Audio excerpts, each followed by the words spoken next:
La fin du macronisme est programmée pour 2027. Je cite quelques extraits de l'entretien que Bruno Retailleau, ministre de l'Intérieur, a eu avec le magazine Valeurs Actuelles cette semaine. Voilà cette déclaration. Le macronisme s'achèvera avec Emmanuel Macron, tout simplement parce que le macronisme n'est ni un mouvement politique ni une idéologie, il repose sur un homme. Je ne crois pas au en même temps, car il alimente l'impuissance. Ma présence au gouvernement n'est pas une adhésion au macronisme. Alors, ça me permet de dire les choses telles qu'elles doivent être dites, c'est-à-dire que Emmanuel Macron a dissous l'Assemblée et a perdu les élections législatives. Aujourd'hui, c'est un gouvernement de coalition, c'est pas un gouvernement macronien, et en plus minoritaire. De ce point de vue-là, nous sommes dans une forme de cohabitation.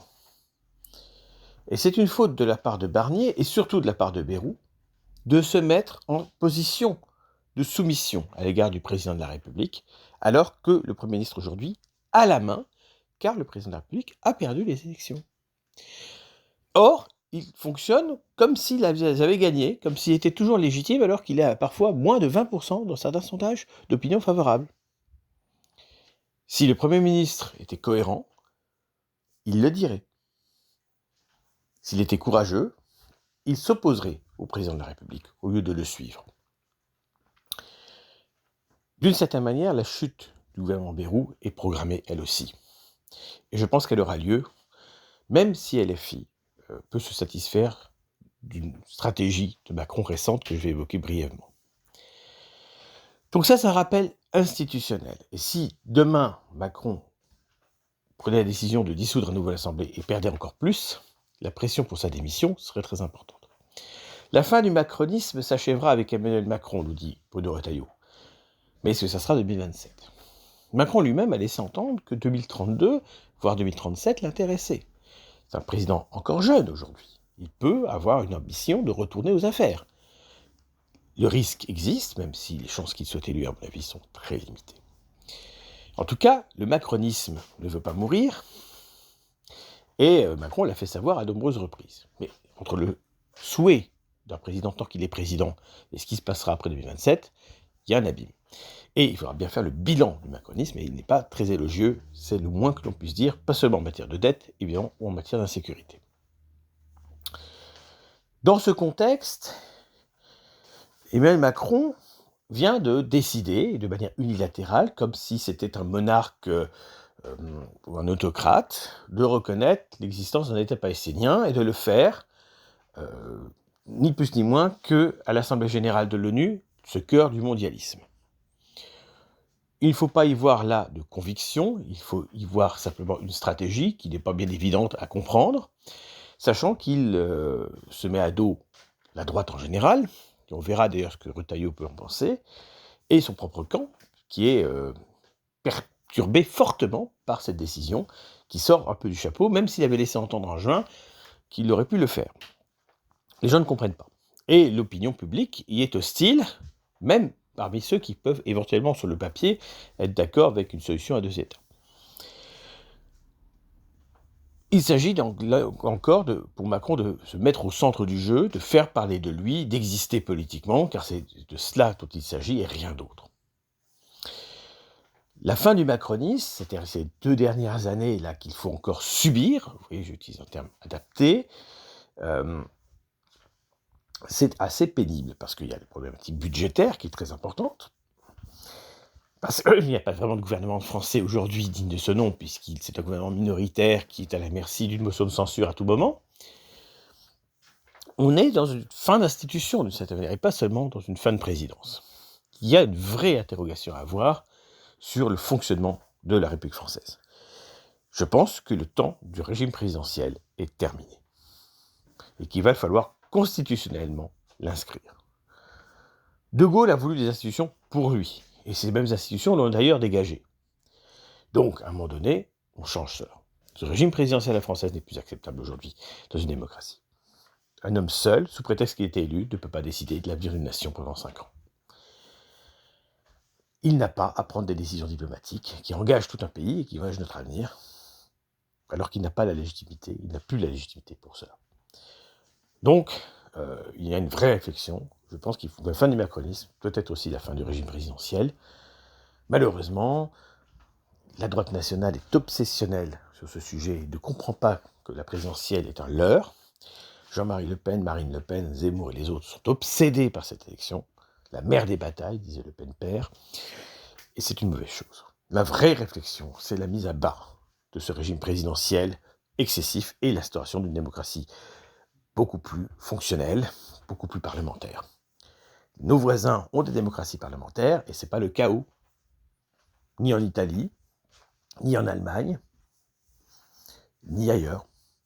À un moment donné, il est peut-être temps de poser la question pour un vrai régime parlementaire en France. Et sans doute la proportionnelle, que je souhaiterais quasiment intégrale.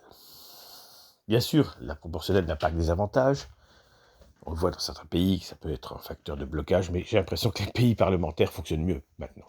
Et puis surtout, ils rendent des comptes de manière beaucoup plus évidente au peuple. Moi, la seule chose que j'ai envie de vous dire sur cette question, effectivement, de la déclaration de Macron de vouloir un État palestinien, applaudi par le Hamas, c'est assez révélateur, c'est que ça ne relève pas de sa compétence, à mes yeux, qu'il n'a pas engagé la France sur ce plan-là, et qu'il n'a pas à dire « j'ai décidé ». Le « j'ai décidé », pour moi, est une provocation autocratique. Je le dis clairement, comme je le pense. Et il n'y a que ça que j'ai envie de dire sur ce sujet. Je pense que nous avons aujourd'hui un régime, comme je l'ai indiqué, en fin de vie, et qu'il est temps de réfléchir vraiment à une réforme profonde des institutions, en dehors, évidemment, de la nécessité à terme d'un État européen unitaire, qui est ce que je défends depuis des années. Je me place simplement ici, dans un contexte court terme, qui est de se dire que les 2 dernières années du macronisme qu'on va subir, 2025-2027, vont être extrêmement fatigantes pour le pays et évidemment pour le peuple. Qu'on voit bien qu'il y a des tentations, le 10 septembre et autres, de faire la pression de la rue. Mais ça ne changera rien, c'est pas comme ça qu'il faut faire changer les choses. Bon, en tout cas, c'est mon idée. Voilà, la fin de règne, avec la position de Bruno Retailleau, qui reste au gouvernement alors que ça tangue fortement. Il y a eu des éclairages, entre guillemets, un peu durs avec le Premier ministre, etc.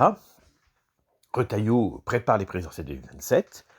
Son modèle, c'est Sarkozy, en espérant qu'il ne renie pas, mais il a un charisme, spécifique, dont on verra s'il s'exprime électoralement ou pas. Je ne sais pas du tout si ça peut jouer. Par exemple, face à un Bardella, qui sera donc le remplaçant de Marine Le Pen, si celle-ci est empêchée d'aller aux élections, je pense que ce sera le cas. En tout cas, ce qui est certain, c'est que ce gouvernement, aujourd'hui, est complètement en miettes, en réalité, avec des affrontements personnels et des figures qui s'opposent.